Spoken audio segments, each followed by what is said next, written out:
Erev Tov à tous et à toutes. Parashat Vayera. Parashat Vayera.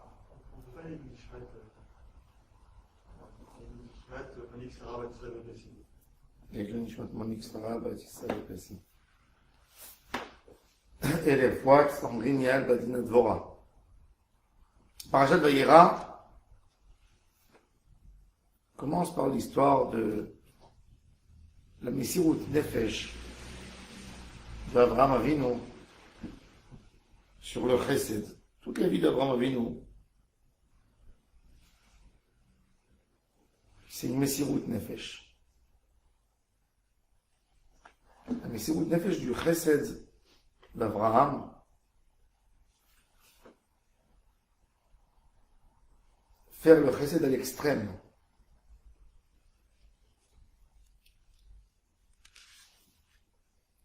Cet extrême d'Abraham Avinu, même qu'aujourd'hui nous avons des halachot, de ne pas faire chesed à tout prix. Il est écrit dans la halacha, par exemple, à propos de tzedaka, qu'un homme n'a pas à donner un pourcentage plus que ce que nos sages ont fixé, pour ne pas qu'il s'appauvrit et qu'il tombe lui à la charge des autres. Mais dans l'enseignement du Chesed d'Abraham, vous voulez transmettre le Chesed à ses enfants, au Ham Israël. Donc, son Chesed était à l'extrême. On voit l'histoire extraordinaire d'Abraham Avinu le 3e jour de sa Mila. Il cherche des invités. Le 3e jour de Mila, c'est le jour le plus difficile.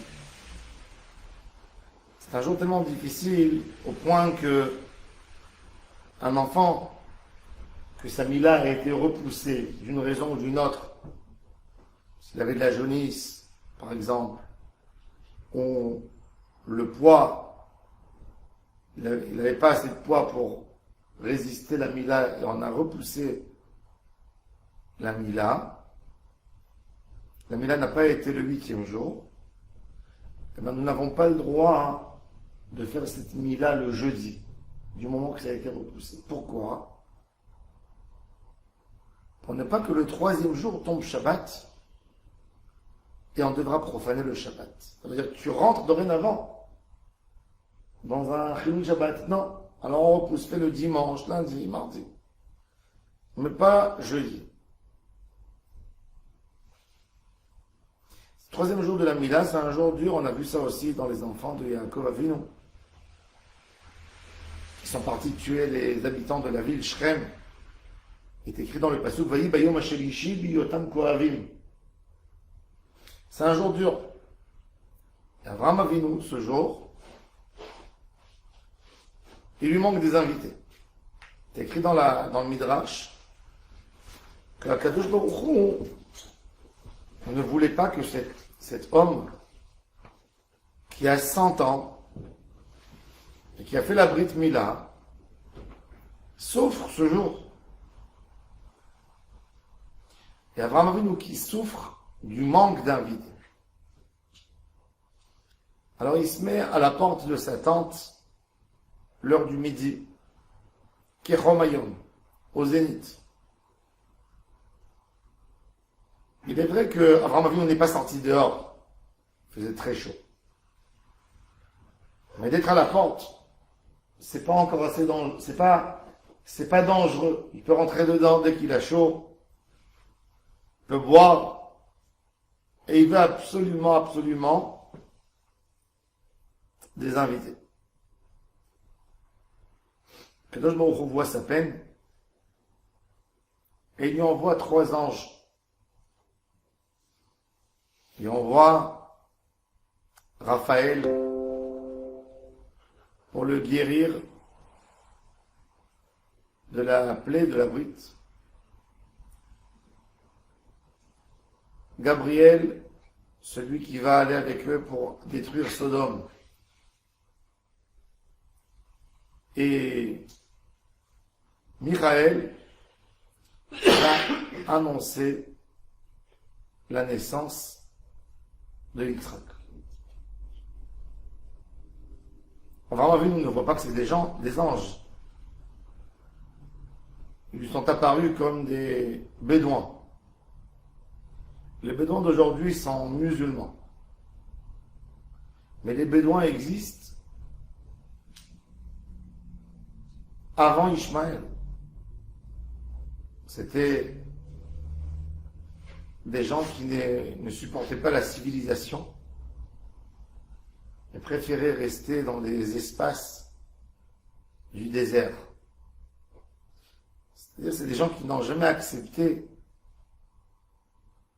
la règle imposée du monde, de l'urbanisme, et qui ont toujours décidé de rester, même s'ils n'avaient pas de moyens, mais de rester libres, sans aucun devoir à la société. Ils étaient toujours mal considérés par les habitants des villes. Shachanti Maole Kedar.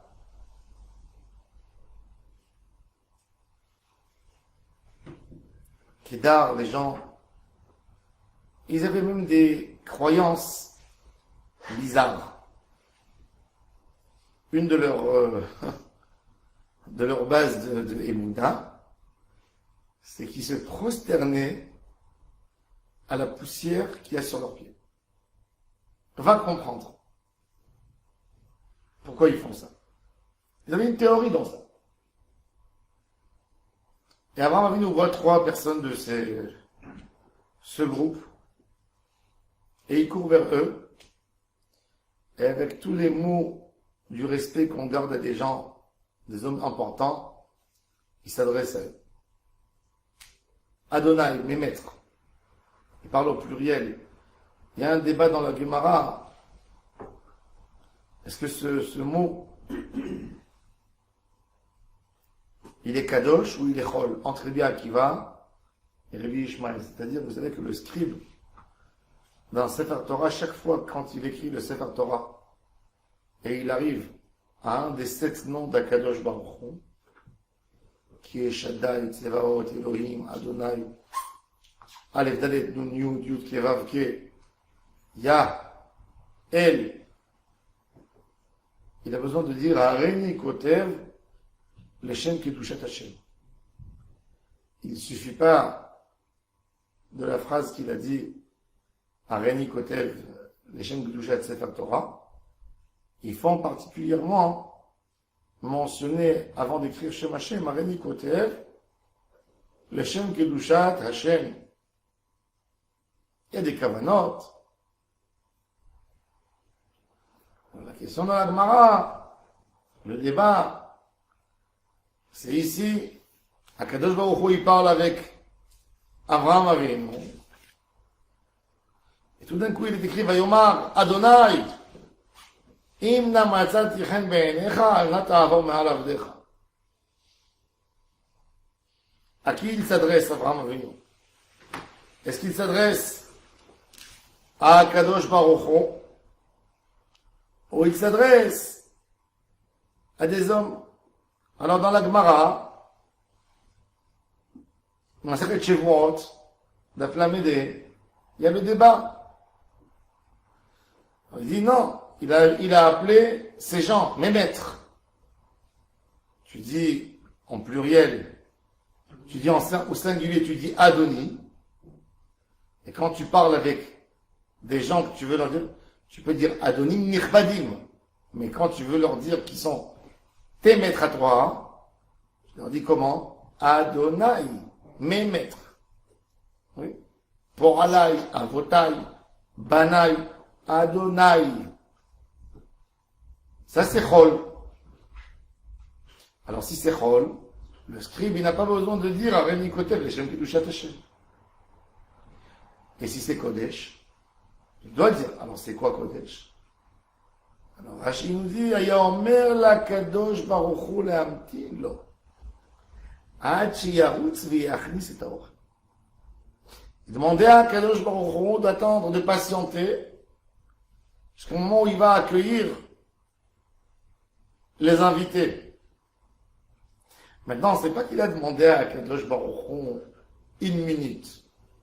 Vous savez combien de temps ça prend pour prendre un bœuf, il est vivant, et de préparer un plat pour nourrir 3 personnes. Il faut l'égorger, séparer les graisses, les mauvaises graisses, dépecer, cuire, saler la viande avant. Et puis il faut mettre une table, ça prend du temps. Quand vous allez au restaurant, ils ont déjà la viande au congélateur, au frigo, elle est macérée, elle est prête, et avec tout ça vous attendez. On vous amène une carafe d'eau, on vous amène des salades, vous parlez, et à la fin le repas arrive. Là il faut égorger, il n'est pas là encore. Alors tu ne peux pas dire à Kadosh Baruch Hu, patiente. Combien de temps tu veux faire patiente? Et en plus, c'est honteux. Quand tu parles avec quelqu'un d'important, et tu as ton téléphone qui sonne, c'est que les ridicules qui sont devenus obsessifs et malades de leur téléphone, quand ils ont une discussion avec quelqu'un, et il y a le téléphone qui sonne, tout de suite ils voient qui c'est. Qui ça peut être? Qui ça peut être? Un téléphone de Poutine? De qui? Qu'est-ce que tu enlèves? C'est un manque de politesse. Si c'est quelqu'un qui répond des réponses à l'arrivée, qui donne un service, encore je peux comprendre. À plus forte raison quand on parle avec quelqu'un d'important, et à plus forte raison quand on parle avec un roi, et à plus forte raison quand on parle avec le Seigneur. Est écrit dans la Halakha, dans Maseret Avot et Brachot, Shulchan Aruch nous dit qu'au milieu de la Hamida, même s'il y a un serpent, une couleuvre, qui est en train de monter sur ses pieds, il n'arrête pas. Cette halakha, elle n'a pas été donnée dans notre génération à nous. Dans notre génération à nous, un homme, il voit un cafard, il se sort déjà dehors. Mais bon.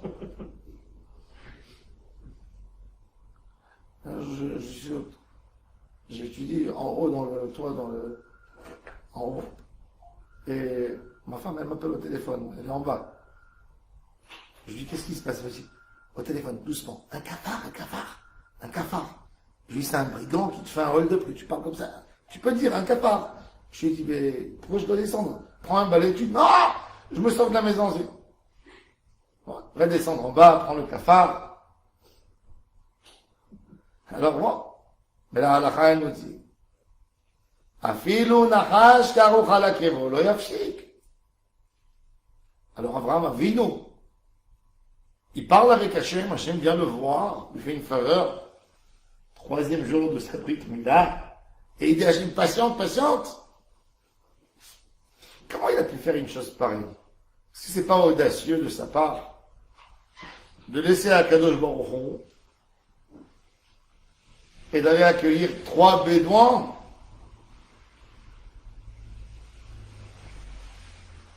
Tu vas laisser Hachem pour parler avec Mansour Abbas?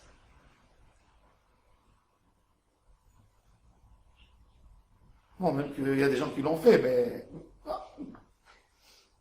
mais pas correct.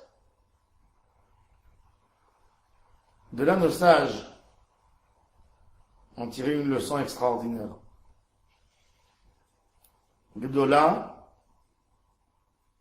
Kabbalat Torchim yotam mi Kabbalat Penei HaShechina. Achnasat Torchim, c'est plus important que la Kabbalat Penei HaShechina. Moi, j'ai appris ça à la Khalima assez, je dis toujours aux gens. Vous avez des invités, vous les avez invités à 13h, Yaminyan, Mincha à 13h. Ah, vous dites, même s'ils arrivent, il y a ma femme qui va les accueillir, vont rester à la maison. Moi, j'arrive.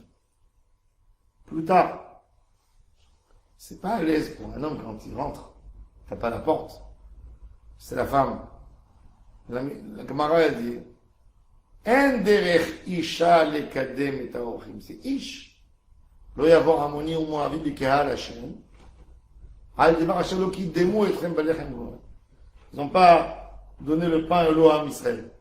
Alors la Gemara, elle a dit, Amoni, velo Amonite. Pourquoi?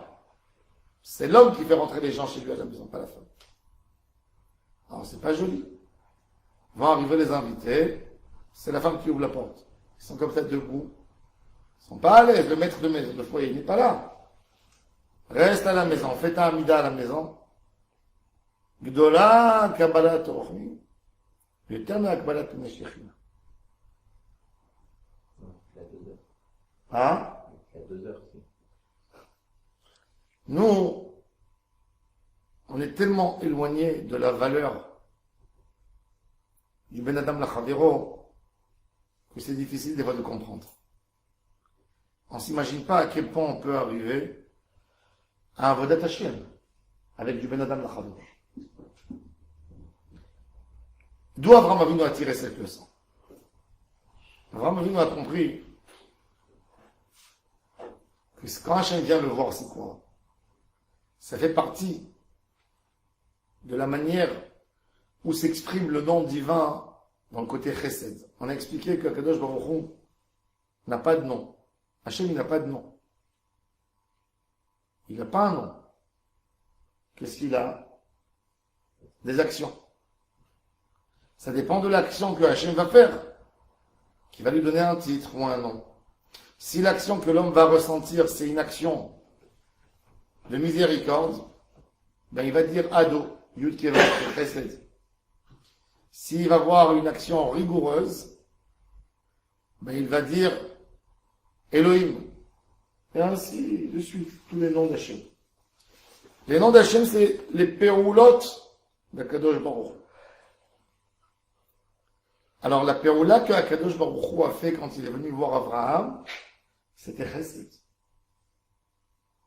Et Abraham a vu nous dire, ben, si Akadosh Baruch Hu se dévoile à moi, parce que je continue à le dévoiler,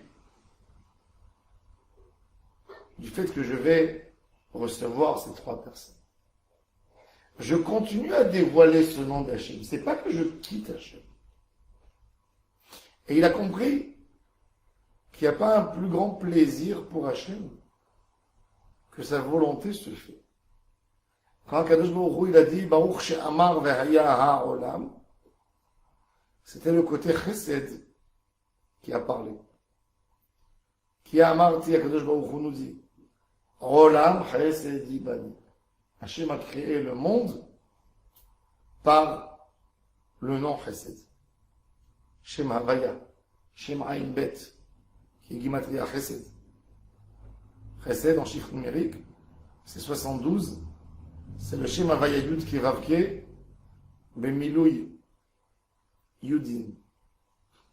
Le Yud, le Tzimtzum, les Sphirot. Et le plus dominant dans tout ça, c'était le Chesed. Le Chesed, il y a ce monde, l'univers avec tout ce qu'il y a là-dedans. C'est que du Chesed, parce que le monde ne peut pas tenir, ne peut pas résister en dîne. Si ce monde était fait par la rigueur, il serait détruit de lui-même par les avérotes de l'être humain. Et Akadosh Baruch Hu supporte l'être humain, supporte le monde, avec le côté Chesed. Donc Abraham Avinu a continué à propager le Chesed quand il a couru vers les invités. Et ça, c'est le Chesed. Et ça, en fait, c'est continuer la volonté d'Hachem Yitbarach. Le tzaddik, il pense jamais à son propre plaisir. Mais vadaï qu'il n'y a pas un plus grand des plaisirs, il n'y a pas un moment plus agréable que Akadosh Baruch Hu vient te rendre visite chez toi à la maison. Ça n'existe pas. C'est pas que toi tu vas au Olam Haba, c'est que le Olam Haba vient chez toi. Nous on dit, Mouftach lo shou ben Olam Haba. C'est pas, là c'est pas ou ben Olam Haba. C'est le Olam Haba qui vient chez lui. Et Abraham Avinu n'est pas dans ce qu'il ressent. Il reste à cet âge, à 100 ans, dans son devoir de faire. Et ça c'est la merveille d'Abraham Avinu. C'est pour ça que le Chesed est ancré dans le Ham Israël, à tel point que la Gemara nous dit qu'un juif qui ne fait pas Chesed Il faut se poser une question sur ses origines. Est-ce qu'il est juif? Comme ça il est dit. Comme il dit le Rambam, on s'appuie dans la Gemara sur l'histoire des Givonim. Va Givonim l'homme ibn Israël Ema. Il voulait se venger des enfants de Shaoul, Akhzariou, de la cruauté, pas être capable de pardonner, pas être capable de faire du chesed. Même quand on voit un goy qui fait un chesed extrême, certainement qu'il a des origines juives. Beyadou Hashou Mizaro chez l'Avraham Avinu. Un chesed si complet. C'est pour ça que des neshamot de goy, quand elles font un grand chesed, elles se lient directement au Ham Israël comme Ruth, avec sa belle-mère. C'est pour ça qu'on lit cette histoire, Shavuot, Matan Torah. La Torah elle-même, c'est du chesed. Torah chesed al-Leshon. La Torah, elle commence par du chesed. Hachem a créé l'homme. Et elle finit par le chesed. Hachem a enterré Moshe après sa mort. Début chesed et fin chesed. Toute la Torah, c'est chesed. Et Abraham Avinu nous a transmis ce chesed. Et qu'est-ce qu'il a fait? Il a célébré la mitzvah difficile. Il a vu à quel point c'était dur pour lui. Quel effort. Ça lui a demandé de se mettre à la porte pour chercher des invités. Eh bien, il a fêté cette occasion. Il lui a donné de l'importance. Au point d'aller égorger 3 bœufs selon Rachid, pas un. Même un, c'est énorme. Pour 3 personnes. Il a fêté cette occasion que Hachem lui a donné la force de faire du chesed, même dans cette situation où il était tellement pas bien, tellement faible et tellement fatigué. Et il a compris plus que ça encore. Il a compris que s'il est capable de faire chesed, c'est-à-dire qu'il y a une grosse importance à cette mitzvah. Et c'est pour ça qu'il a essayé de mobiliser même sa femme, Sarah, dans ce chesed extraordinaire. La Gemara, elle dit que la femme, elle n'apprécie pas trop les invités de son mari. C'est pour ça que faites toujours attention quand vous invitez quelqu'un à la maison, de poser la question à la femme. La femme, elle est toute la journée là à la maison pour faire tout pour les enfants. Elle veut partager même certains moments que le mari est là. Une intimité avec lui, avec les enfants, elle n'aime pas trop. Abraham Avinu lui ramène à Sarah tous les jours. Elle dit, attends, dis-moi, tu as 100 ans. 3e jour de la Brit Mila, tu ne veux pas te reposer? Pour la mobiliser avec nous dans la mitzvah, il lui a dit, tu vas faire du pain et des gâteaux au semoule. Combien pour 3 personnes? Shalosh Se'im. C'est combien une CA? Débat entre Rabbi Chaim Nae et le Chazon Ish à propos des shiurim. Selon Rabbi Chaim Nae, c'est à peu près 10 litres une CA. Un volume de 10 litres. Selon le Chazon Ish, c'est 18 litres à peu près. Donc imaginez-vous 3 Se'im de semoule, sans l'eau et sans le miel. Il lui dit, ah si au goth, ça devait être la harissa des Tunisiens. La semoule. Un gâteau à la semoule. 18 kilos. C'est 18. Ouais, D'après le Chazon Ish, une CA, c'est 18 volumes. 18, 3 fois. Vous imaginez? Ça, c'est sans l'eau que tu mets, sans les trucs, les sauces. Alors, elle a fait, mais c'est qui va manger tout ça? C'est qui va manger tout ça? D'ailleurs, une halakha intéressante à propos de Yichot Shabbat, que j'ai reçu des tzadikim qui m'ont témoigné ça au nom du Rav Alfanderi, Zecher Tzadik Mekadosh Livracha. Le Rav Alfanderi était un des rabbins de Constantinople.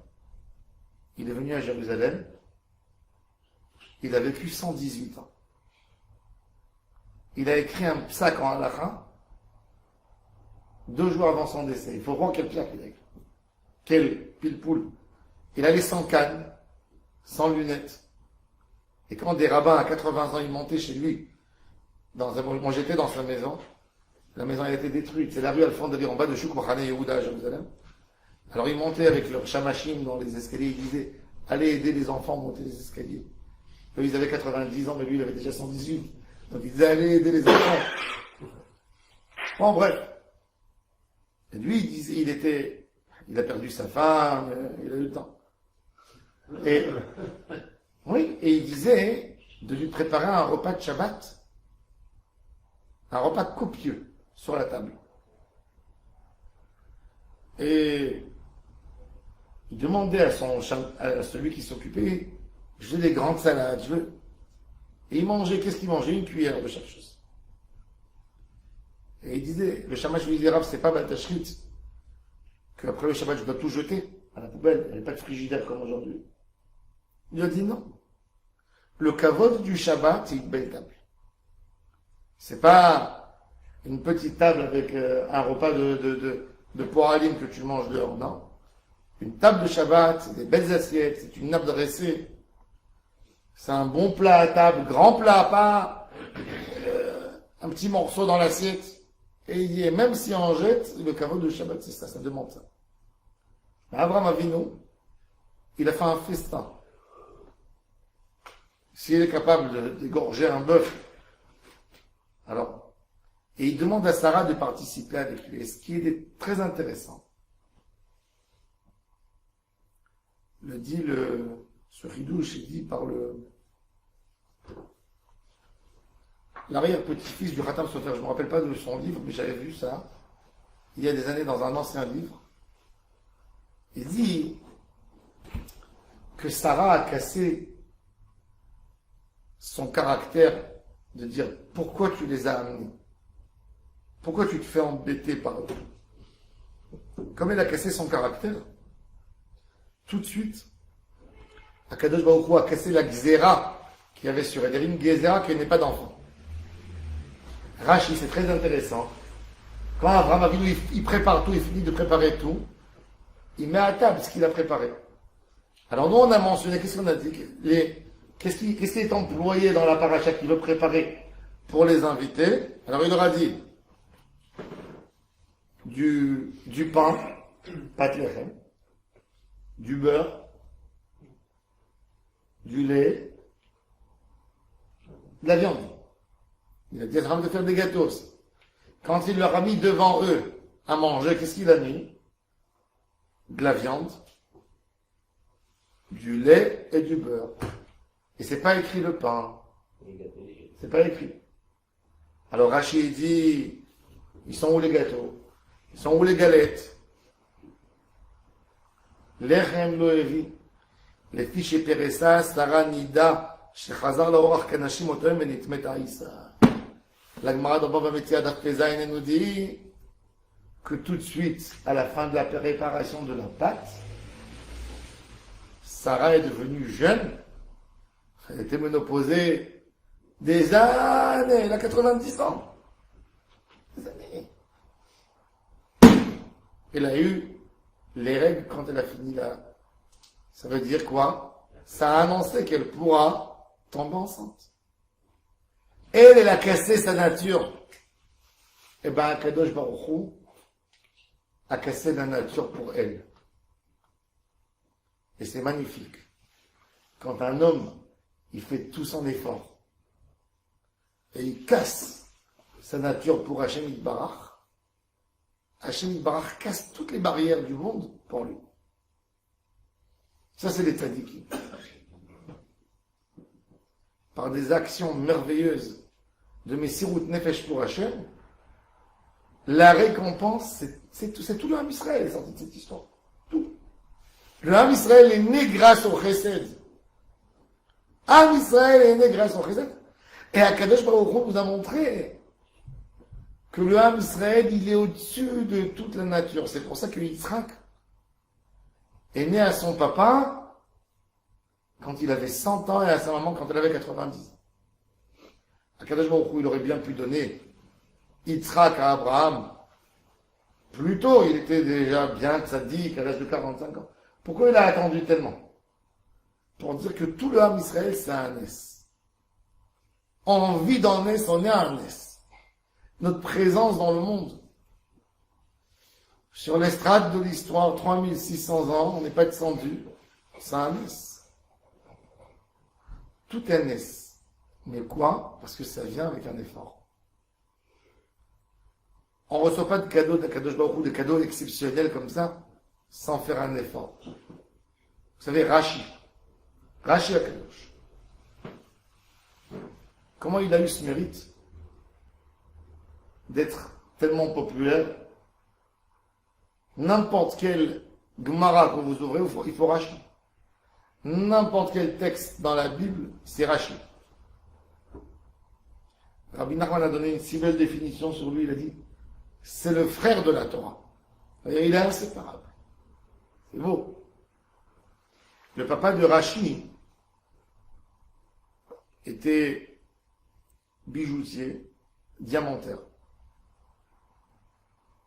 Et à l'époque, la France, Charlemagne, mais il y avait des principautés, ils étaient soumises au pape. Il y avait un des papes qui a demandé de construire une statue de Jésus à Rome, et qu'elle soit en pur or. Et il a amené les plus grands bijoutiers pour qu'ils fassent cette statue. Elle a été détruite après avec le temps, avec les... Rome, elle a été pillée fois après fois, oui. Avant Michelangelo, avant qu'ils ont construit le Vatican. Et il a envoyé des envoyés dans toute l'Europe pour chercher des métaux, des matières importantes pour faire cette statue. Et quand ils sont venus, ils ont vu que le papa de Rashi avait un diamant extraordinaire qui voulait mettre ça dans l'œil de la statue. Et ils lui ont dit, tu as été choisi pour mettre la pierre qu'il y a chez toi dans la... Évidemment qu'on paye, mais c'est toi qui vas venir et qui va la fixer. Qu'est-ce qu'il avait à faire? On l'aurait tué. On aurait tué toute la communauté juive s'il refuserait. Il vivait à Troyes, la ville de Troyes. Ok. Il est obligé d'aller avec eux en bateau pour arriver en Italie. Et quand ils prennent le bateau, le papa de Rashi, il appelle les soldats qui sont avec lui pour garder la pierre. Il leur dit, regardez, je vais vous montrer comment la pierre, elle brille, quand c'est une merveille, comment elle brille quand il y a les rayons de soleil. Venez, on se met sur le bateau, sur le haut, comment on dit, le sipoun. Sur le bateau, donc il les prend dans un côté, et il fait comme ça, il montre la pierre, et hop, il fait glisser la pierre dans l'eau. Et quand la pierre elle tombe, il crie, ah, je vais sauter, ma vie ne vaut plus rien. Et les soldats, ils sont en train de le consoler. Il arrive à Rome, et il retourne chez lui sans rien du tout, ni pierre, ni argent. Mais il était heureux que ce ne serait pas la pierre qu'il possède qui sera dans une statue. Akadosh Baruch Hu lui a dit, tu as perdu une pierre pour mon kavod, tu auras une pierre précieuse chez toi qui va éclairer les yeux des Juifs jusqu'à la fin du temps. Et il a eu Rashi. C'est bon, Rashi pour son père, c'est avec toute sa Torah, elle venait de son papa. Il a commencé avec un Dvar Torah de son papa sans commentaire sur la Torah. Amar Rabbi Yitzhak, le ridouche de son père. Il s'appelait Shlomo Yitzhaki, Shlomo, fils de Yitzhak. Mais quand quelqu'un il fait tout pour Hashem Yitbarach, il fait un chesed complet, il fait une mitzvah complète, jusqu'à la fin des temps, Cette mitzvah, Israël, il mange de cette mitzvah. La Gemara nous dit que le Ham Israël, quand ils sont sortis d'Égypte, ils n'étaient pas méritants. Et Akadosh Baruch Hu parle avec les anges sur le budget du Ham Israël. Il y a 2 millions de personnes. Dans le désert, le programme, c'est de laisser 40 ans au désert. Ils ont eu la manne, ils ont eu le puits de Myriam, ils ont eu les nuées. Tachat Haetz, ces bédouins, c'est des gens qui vivent dans le soleil. Les bédouins, vous savez, ils s'habillent toujours en noir. Ils couvrent tout leur corps pour ne pas que le soleil pénètre. Ils vivent avec le soleil. Ils n'ont pas besoin d'une protection au soleil.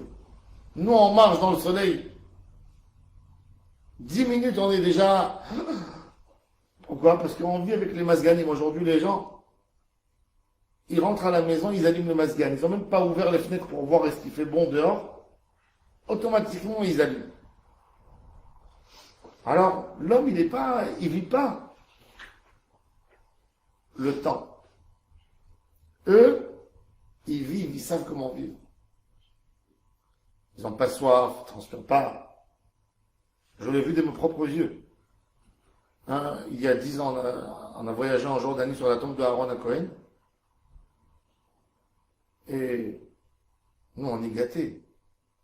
Sur les ânes, et les gars qui étaient avec nous dans le groupe, chacun, aïe, on dirait qu'on est dans une maison de retraités. Bon.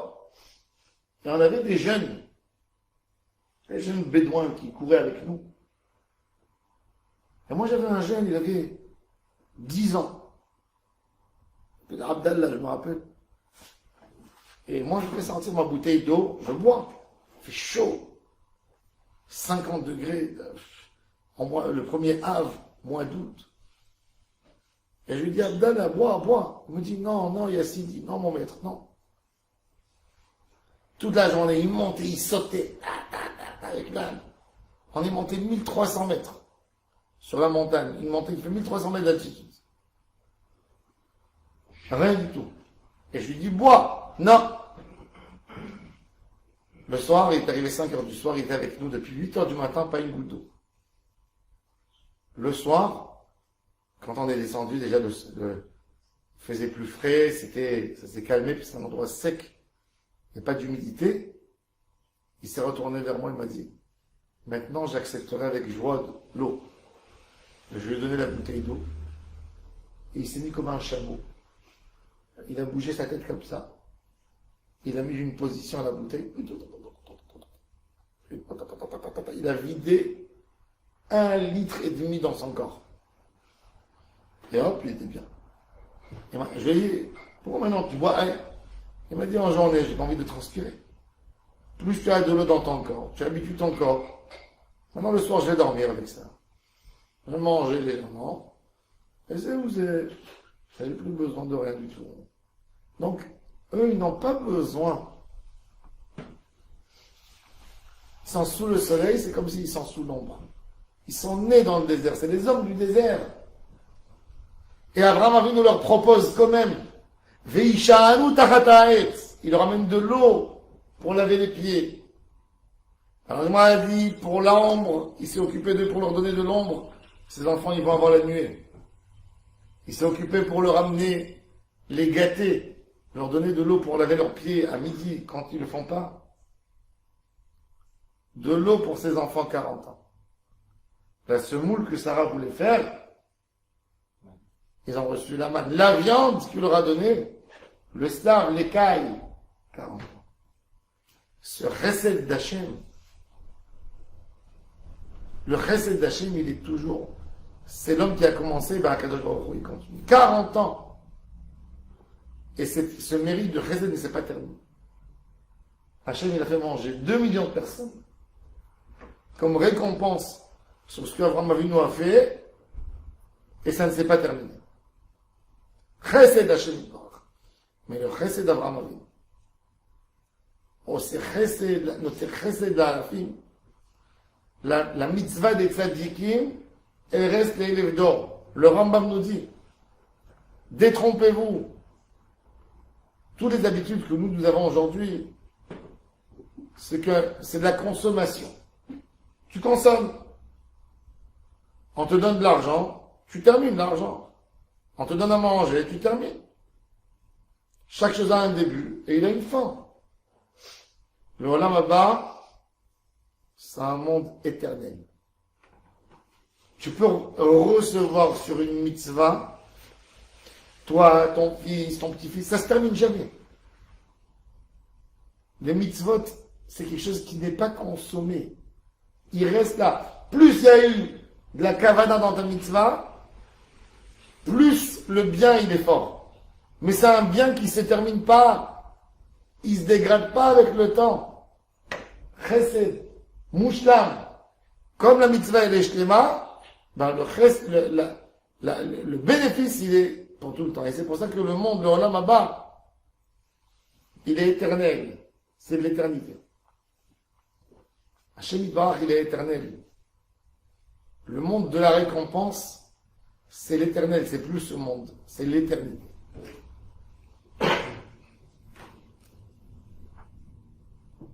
On voit ensuite, dans cette même rencontre avec les anges, dès qu'ils se lèvent, Abraham Avinu se lève pour remercier Hachem de la Achdasat Orchim. Vous savez, il y a une phrase qui dit sur les invités, c'est bien quand ils viennent et c'est mieux encore quand ils partent. Oui. Eh bien, Abraham Avinu a fait une fila de remerciements à Hashem Yitbarach qu'il a pu recevoir des invités. Quand il fait cette prière de remerciement, Akadosh Baruch Hu dit, je dois détruire Sodome. Mais je ne fais pas des choses sans raconter au tzadikim. Et Akadosh Baruch Hu nous dit une phrase là-bas, une phrase incroyable. Écoutez ce que Hachem dit. Vadonai Amar, המכסה אני מאברהם אשר אני עושה ואברהם היו יהיה לגוי גדול ועצום ונברחו בו כל גויי הארץ כי ידעתיו למען אשר יצווה את בניו ואת ביתו אחריו ושם הוא דרך השם לעשות צדקה ומשפט למען אבי השם על אברהם את אשר דיבר עליו. הקדוש ברוך הוא dit Abraham, c'est un homme merveilleux. C'est un homme qui aura des enfants qui ont pris sur eux un rôle d'amener la Emouna dans le monde. Est-ce que je vais lui couvrir ce que je vais faire? Cette phrase, elle est magnifique parce que Akadosh Baruch Hu, il montre que le tzaddik fait tenir le monde. Et que le monde entier est soumis au tzaddik. C'est un département qui appartient au tzaddik. Et donc, Akadosh Baruch Hu, quelque part, avant de toucher quoi que ce soit dans le monde, il demande au tzaddik l'autorisation. Tu me permets ou tu me permets pas? Il n'a pas demandé l'autorisation, il lui a annoncé qu'il allait le faire. Oui. Va Hashem amar amechasani me Avraham, comme il dit Rashi. Ashmid et tabanim velo di alav shu avi. Je vais détruire les enfants et je ne vais pas annoncer au père. Et Akadosh Baruch Hu annonce à Abraham Avinu la destruction de Sodome et Gomorrhe. Et là, on est témoin d'une des plus belles des choses qui se fait. Abraham Avinu se met en tefila. Il y a quelque chose d'incroyable. Vous savez qu'il y a une Gemara qui nous dit qu'un fils peut faire sortir son père du Gehinnom, mais un père ne peut pas faire sortir son fils.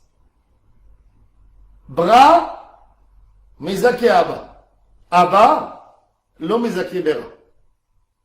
Le père, il ne peut pas faire sortir son fils. Abraham Avinu, il ne peut pas faire sortir Ishmaël du Guéhinom. Mais les enfants, ils peuvent faire sortir le père, comme les enfants de Korach, qui l'ont fait sortir du Guéhinom. Il y a une histoire dans la Bible, une histoire terrible, entre David et Absalom. Absalom a fait un putsch contre son père. Fait du mal, il a tué des dizaines de milliers de juifs. Fait une guerre civile. Finalement, en fin de compte, il est mort. Et qui c'est qu'il a tué? Le chef d'état-major de David a tué Absalom, même que David a précisé aux guerriers, ne tuez pas mon fils. Faites tout pour me l'amener vivant. J'ai pas envie de tuer mon fils. Ils l'ont tué quand même. Quand ils sont venus annoncer à David Amelech la mort de son fils Absalom, il est monté dans sa chambre et il criait dans sa chambre 8 fois. Béni Absalom, Absalom béni. Pleurait et criait. Et Yoav, le chef d'état-major, il est rentré en colère. Il a dit à David Amelech, on t'a ramené le pouvoir et toi tu es maintenant tu es en train de faire un deuil sur ton fils. Si tu sors pas maintenant remercier le peuple, moi je ferai des... Bon, et David il s'en va. Ok, mais la Gemara elle dit pourquoi David Amelech il a crié 8 fois béni Avshalom, Avshalom béni. La Gemara elle dit pour leur faire sentir des 7 profondeurs du Guéhinom. Et donc dans chaque fois qu'il a crié béni Avshalom, il a fait sentir d'une des profondeurs du Guéhinom. Et la 8e fois il a fait rentrer au Gan Eden. Et Tosfot sur place, il pose une question. On a dit dans la Gemara que le père ne peut pas faire sortir son fils. Tosfot donne 2 réponses. Première réponse, quand le père ne peut pas faire sortir son fils, quand le fils est mort dans une mort normale, mais quand le fils est mort en tragédie, comme Absalom, Absalom, comment il est mort? Il est mort d'une mort terrible. Il chevauchait son ânesse, et il est passé à côté d'un arbre. Absalom était nazir. Il avait ses cheveux, il n'a jamais touché ses cheveux. La Gemara a dit nazir, oh là, Maya. Ses cheveux sont attrapés sur l'arbre. Il était attaché entre le ciel et la terre sur ses cheveux. C'était un homme courageux. Qu'est-ce qu'il a fait? Il a pris son épée. Il a dit, je vais couper les cheveux. Quand il a voulu couper les cheveux, il a regardé en bas. Il a vu que le Guéhinom s'est ouvert. S'il coupe les cheveux, il tombe au Guéhinom. Il a remis son épée, il est resté en l'air. Ils sont venus, les soldats, les gardes-corps de Yoav, et il leur a dit, battez-le. Ils ont pris 10 flèches en métal, ils lui ont enfoncé au niveau du cœur, et ils l'ont tué. Et c'est comme ça qu'il est mort. Alors il dit, Tosfot, il est déjà mort, une mort très cruelle. Sa mort, c'était une capara, alors le père, il peut demander de le faire sortir. Ça, c'est le premier tirout de Tosfot. Mais la deuxième réponse que Tosfot nous dit, c'est la réponse principale.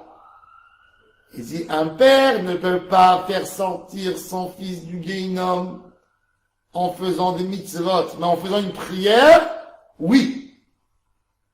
La force de la prière. La force de la prière, même que la Gemara elle dit que que le père, il ne peut rien faire pour son fils. Par la force de la prière, oui.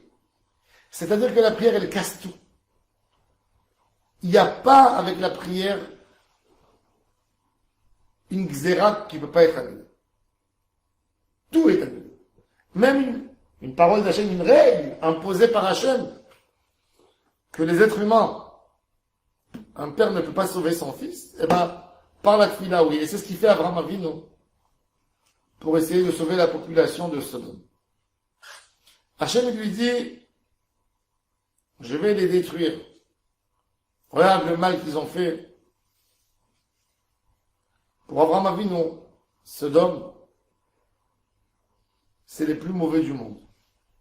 C'est beaucoup plus que l'extrême gauche pour l'extrême droite ou l'extrême droite pour l'extrême gauche. Sodome, c'est le pire du pire de où peut arriver un être humain.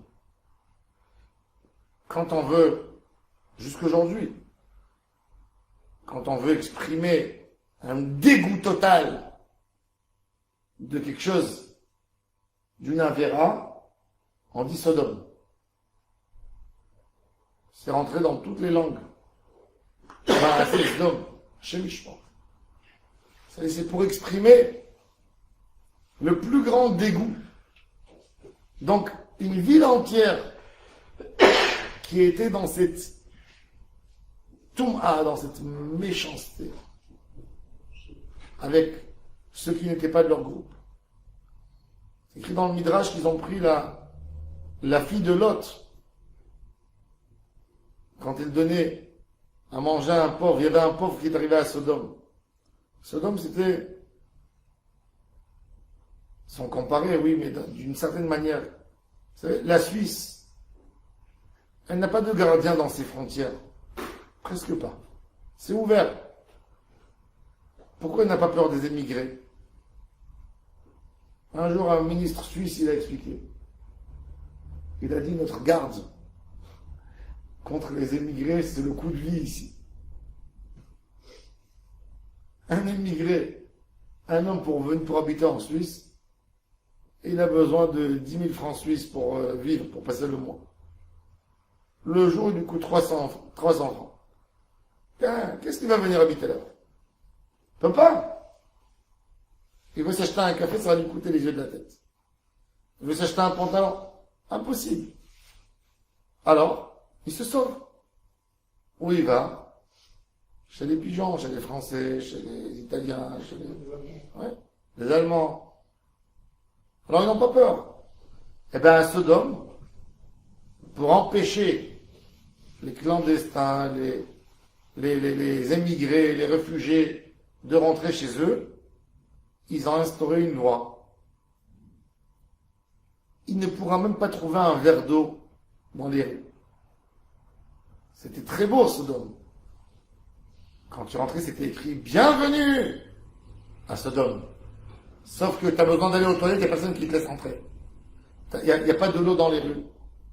Il n'y a rien. Et les hommes qui restaient là-bas, un jour, s'ils ne sortaient pas là-bas, ils mouraient de faim. On leur vendait rien.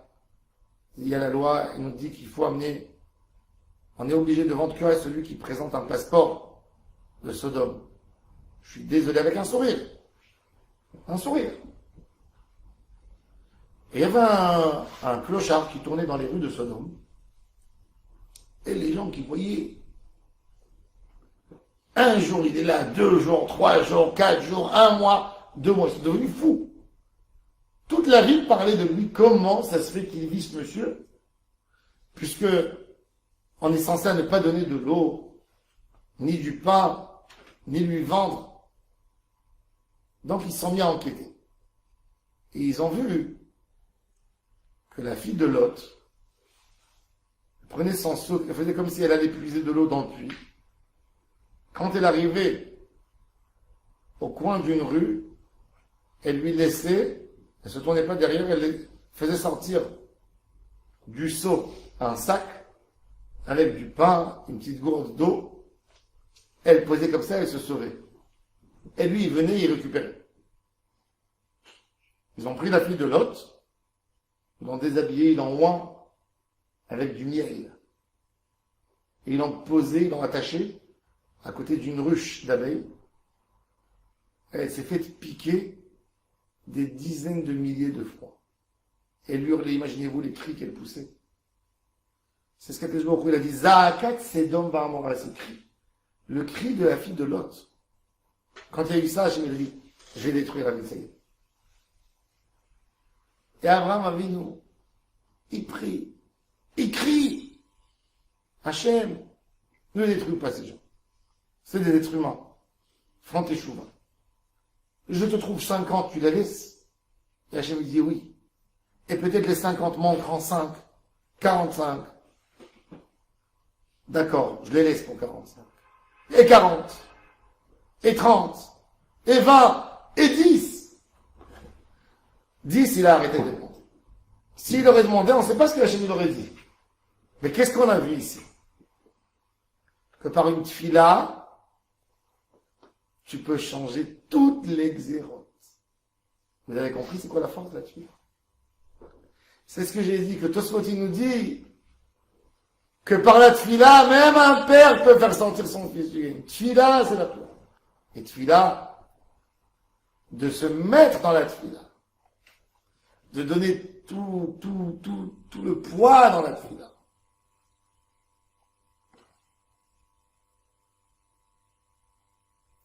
J'aurais voulu parler de la Akedat Yitzhak, mais il n'y a pas le temps.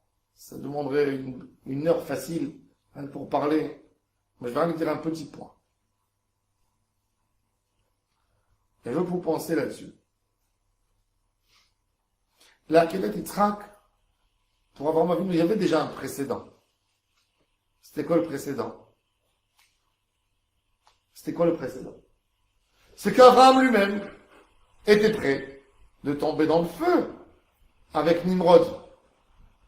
On vient pas lui mettre une épreuve qu'il connaît pas. Il était prêt de mourir lui-même. C'est vrai que son fils est plus important pour lui, d'accord. Mais il y a un précédent.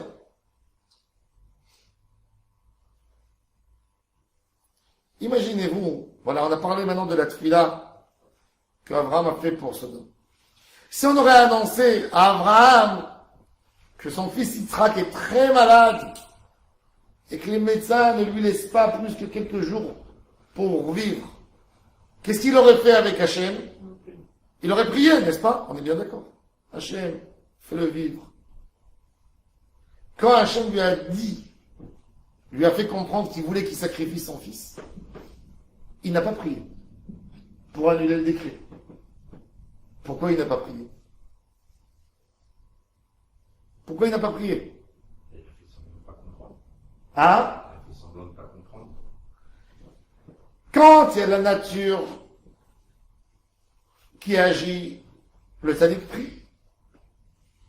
Mais quand il a compris que c'était une volonté d'Hachem, même dans sa tête, il a fait un travail de ne rien demander. Ça, c'est l'épreuve d'Abraham. C'est pas l'épreuve d'être capable d'être brûlé.